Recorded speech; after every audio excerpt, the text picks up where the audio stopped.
গরিব ঘরের রাজপুত্র নাটকটি এখন এমন এক পর্যায়ে এসে পৌঁছেছে যেখানে প্রতিটি দৃশ্যই হয়ে উঠছে আরও বেশি রহস্যময় এবং উত্তেজনাপূর্ণ। ১৪তম পর্বের শেষে আমরা দেখেছি মেঘলা তার প্রতিশোধের খেলায় একেবারে নতুন লেভেলে পৌঁছে গেছে, আর রাতুল সে এখন পুরোপুরি মেঘলার ফাঁদে আটকা। আগামী ১৫তম পর্বের শুরুতেই আমরা দেখতে পাব রাস্তার মাঝখানে রাতুল এবং মেঘলার একটি টানটান মুখোমুখি দৃশ্য। মেঘলা এবার আর আগের মতো নেই, তার চোখে এখন প্রতিশোধের আগুন।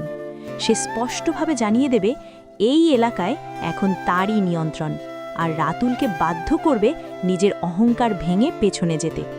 এই দৃশ্যটাই প্রমাণ করবে ক্ষমতা কিভাবে মানুষকে বদলে দেয়।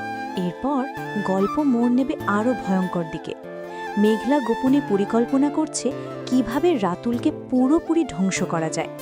৩০০ কোটি টাকার লোন, আর সেই লোনের সাথে জুড়ে দেওয়া কঠিন শর্ত। যদি নির্দিষ্ট সময়ের মধ্যে কাজ শুরু না হয় তাহলে সব কিছু শেষ। অন্যদিকে রাতুলের পরিবারে শুরু হবে আতঙ্ক। বাবা মা বুঝতে পারবে তারা এক ভয়ঙ্কর খেলায় জড়িয়ে গেছে।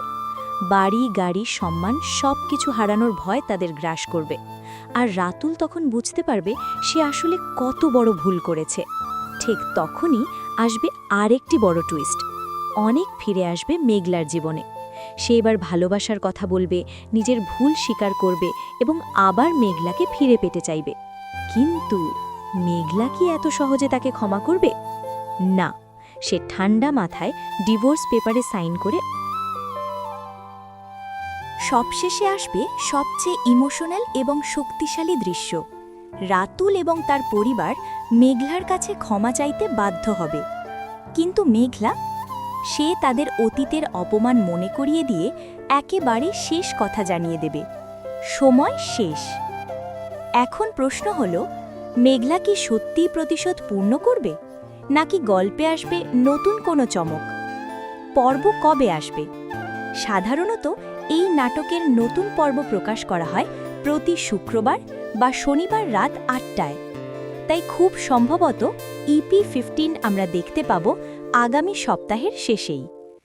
বন্ধুরা, তোমার কি মনে হয়, মেঘলা ঠিক করছে নাকি সে বেশি দূরে চলে যাচ্ছে? কমেন্ট করে জানাও। ভিডিওটি ভালো লাগলে লাইক দাও, শেয়ার করো, আর এমন আপডেট পেতে সাবস্ক্রাইব করো। সবাই ভালো থাকবেন। আজকের ভিডিও এই পর্যন্তই। আল্লাহ হাফেজ।